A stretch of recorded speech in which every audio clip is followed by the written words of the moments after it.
नमस्कार विद्यार्थी मित्र मैत्रिणींनो, स्वागत आहे तुम्हा सर्वांचं सपना होमस्कूल या युट्यूब चॅनलमध्ये। आणि आज आपण इयत्ता 8वी विषय भूगोल यातील दुसरा धडा आहे पृथ्वीचा अंतरंग याचा स्वाध्याय सोडवणार आहोत। त्या स्वाध्यायाचे प्रश्न सोडवण्या अगोदर जर तुम्ही नवीन असल्या चॅनलला तर पटापट हा चॅनल सबस्क्राइब करा आणि बेल आयकॉन दाबा।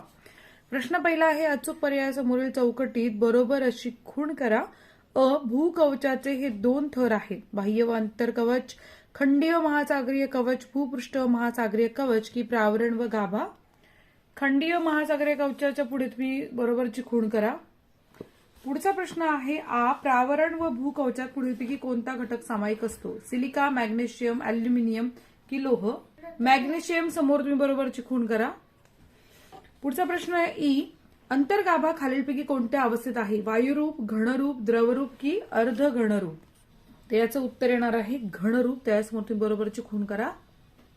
पुढचा प्रश्न बघा, बाह्य गाभा खालीलपैकी कशाचा बनलेला असतो? लोह, सोने, हायड्रोजन की ऑक्सिजन? एक प्रश्न राहिला आपला की पृथ्वीच्या अंतर्गाभात खालीलपैकी कोणकोणती खनिज द्रव्ये आढळतात? त्याचं उत्तर आहे लोह, निकेल। समोर बरोबर खूण करा। बाह्य गाभा खालीलपैकी लोह याचा बनलेला आहे। आणि हा प्रश्न आहे, आपण पृथ्वीच्या ज्या थरावर राहतो त्याला काय म्हणतात? त्याला खंडीय कवच म्हणतात। त्याबरोबरची खूण करायची आहे। आणि हे आहे, कोणत्या भूकंप लहरी द्रवरूप माध्यमातून प्रवास करू शकतात? तर त्या आहेत प्राथमिक लहरी, ज्या द्रवरूप माध्यमातून प्रवास करू शकतात। पुढचा प्रश्न आहे, चूक की बरोबर ते लिहा। आणि जर विधानं चूक असतील तर आपल्याला काय करायची? विधानं दुरुस्त करून लिहायची आहे। पृथ्वीच्या अंतरंगात विविध भागातील पदार्थाची घनता सारखी नाही, हे विधान अगदी बरोबर आहे। पुढचं विधान आहे, पृथ्वीच्या अंतरंगाचा गाभा कठीण खडकापासून बनलेला आहे, हे विधान चूक आहे। दुरुस्त विधान असं येईल की पृथ्वीच्या अंतरंगाचा गाभा प्रामुख्याने लोह आणि काही प्रमाणात निकेल या मूलद्रव्यांपासून बनलेला आहे। तिसरं विधान आहे, बाह्य गाभ्यातून दुय्यम लहरी जाऊ शकत नाही, ते विधान अगदी बरोबर आहे। चौथं विधान आहे, खंडीय कवच हे सिलिका व मॅग्नेशियम यांचे बनलेले आहे, तर चूक आहे। दुरुस्त विधान आहे की खंडीय कवच हे सिलिका व अॅल्युमिनियमचे बनलेले आहे। प्रश्न तिसरा आहे, उत्तर लिहा। भूकवचाचे दोन भाग कोणते? त्यांच्या वर्गीकरणाचा आधार काय? याचं उत्तर लिहितोय आपण मुद्द्यांमध्ये लिहूयात। पहिला आहे मुद्दा, खंडीय कवच आणि महासागरीय कवच हे भूकवचाचे दोन भाग आहेत। दुसरा पॉइंट घ्या, जमीन व पाणी हा भूकवचाच्या वर्गीकरणाचा आधार आहे। तिसरा मुद्दा आहे, भूकवचावर ज्या ठिकाणी विस्तीर्ण जमीन खंड आहे तो भाग खंडीय कवच म्हणून ओळखला जातो। आणि चौथा मुद्दा आहे की भूकवचावर ज्या ठिकाणी विस्तीर्ण महासागर आहे तो भाग महासागरीय कवच म्हणून ओळखला जातो। प्रश्न तिसऱ्यातील प्रावरणाला दुर्बलावरण असे का म्हणतात? याचं पहिलं कारण आहे, प्रावरणाला वरील भाग उच्च प्रावरण अधिक प्रवाही आहे। दुसरा आहे, प्रावरणामध्ये सुमारे 100 किलोमीटर ते 200 किलोमीटरच्या भागात प्रचंड उष्णतेमुळे खडक वितळतात व तिथे शिलारस तयार होतो।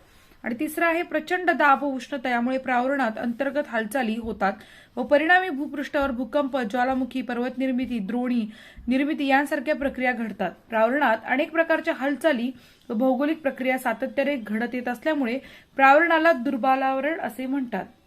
पुढचा प्रश्न आहे, पृथ्वीचे चुंबकावरण हा परिवलनाचा परिणाम आहे, स्पष्ट करा। तर पहिला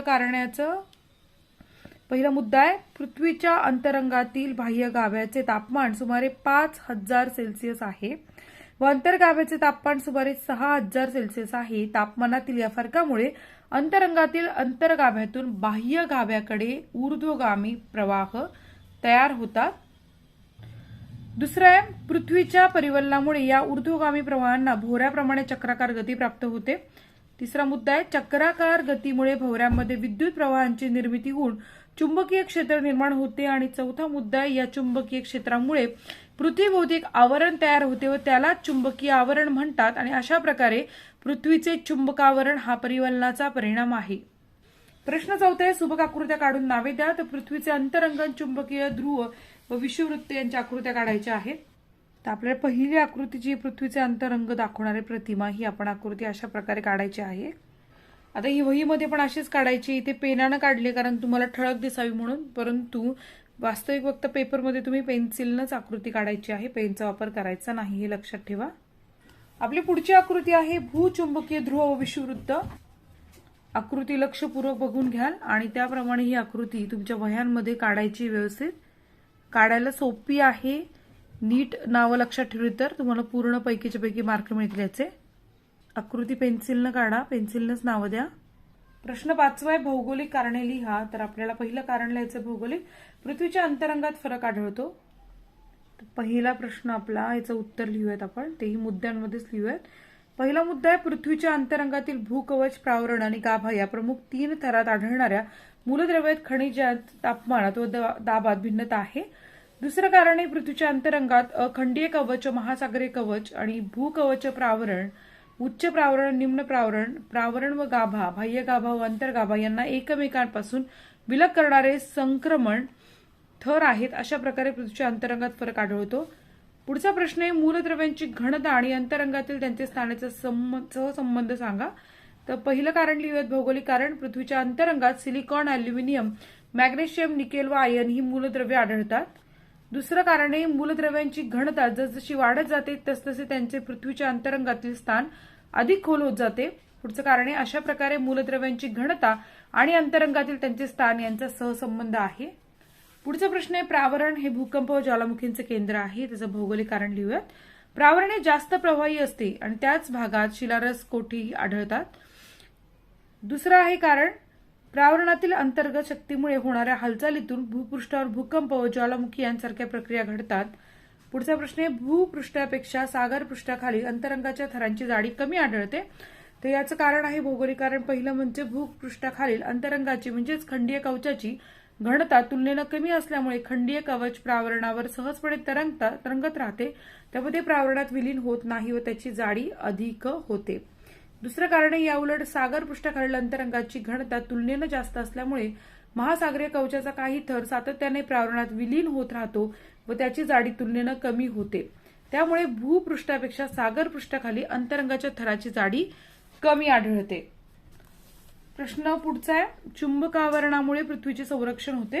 पृथ्वीच्या भोवती असणाऱ्या चुंबकावरणामुळे सौर वातावरणामधून वाहणारे भरित कण ओझोन थरात प्रवेश करू शकत नाही व त्यामुळे ओझोन थरांचे रक्षण होते. अशा प्रकारे चुंबकावरणामुळे पृथ्वीचे संरक्षण होते. इथेच याचसोबत आपला स्वाध्याय संपला. व्हिडिओ आवडल्यास लाईक करा, चॅनलला सबस्क्राईब करा आणि व्हिडिओ शेअर करा मित्रमैत्रिणींना. काही कमेंट्स असेल तर नक्की कमेंट करा आणि थँक्स बटन प्रेस करून आमच्या कामाला प्रोत्साहन द्या. धन्यवाद.